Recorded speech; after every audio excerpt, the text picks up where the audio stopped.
Pravico do reproduciranja slovenska zakonodaja, zakon o avtorskih in sorodnih pravicah, definira v 50. členu in naprej, ampak naj bi pa kljub vsemu povedala, da o tem govori pa tudi en tak splošen člen, 46. člen, ki govori pa o pošteni uporabi.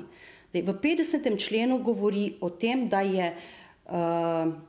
uporabnik, se pravi študent, dijak, osnovnošolc, lahko za zasebno, privatno uporabo kopira oziroma, da se popravim, na kakršenkoli način reproducira. Ne govorimo samo o kopiranju, torej na kakršenkoli način reproducira v 3 primerkih za zasebno uporabo, za nekomercialno uporabo. Če je v celoti skopiral knjigo, ne glede na to, res super, da jo ima samo zase, ampak če je v celoti skopiral knjigo, ki je še v prodaji, je naredil prekršek. Kako in v kakšni meri študentje to upoštevajo, mi upamo, da v čim večji.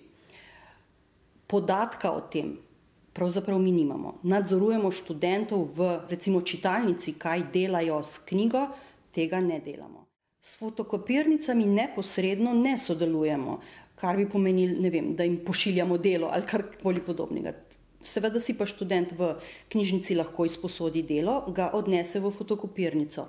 Fotokopirnice so enako podložne zakonu o avtorskih in sorodnih pravicah in fotokopiranje, ki se dogaja tam, mora biti v skladu z zakonom. Študenti pridejo ponavadi tako, ker vsak dan, večkrat dnevno sprašujejo in za gradivo, in za knjige, vse, in printanje, in kopiranje, vse možno. Če nas študentje prosijo, da mu skopiramo celo knjigo, pol moramo zavrniti, ker pač ne smemo cele knjige kopirati.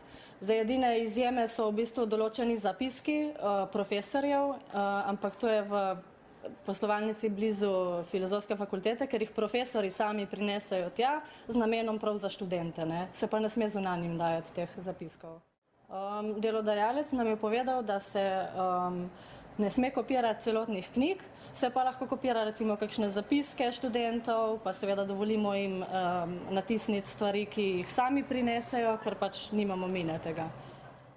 Knjig za študij ne kopiram. Knjige si ponavadi sposodim v knjižnici, predpisano literaturo. Kdaj objavijo tudi gradivo na spletu, tudi na Zebri, čeprav na Zebri je zelo malo gradiv. Ali pa skriptov kupim v fotokopirnici Fora. Zakonodaje o kopiranju knjig sicer ne poznam, zdaj verjamem, da je nedovoljeno, da je nezakonito kopirati knjige, tako da se zato tudi tega ne počnem. Ne kopiram knjige za potrebe študija. Na faksu predajajo skripte, oziroma si jih predajamo, se pravi, iz prejšnjih letnikov na mlajše letnike, ali pa pač kupim celotno knjigo. Ne poznam pravil na tem področju, ne.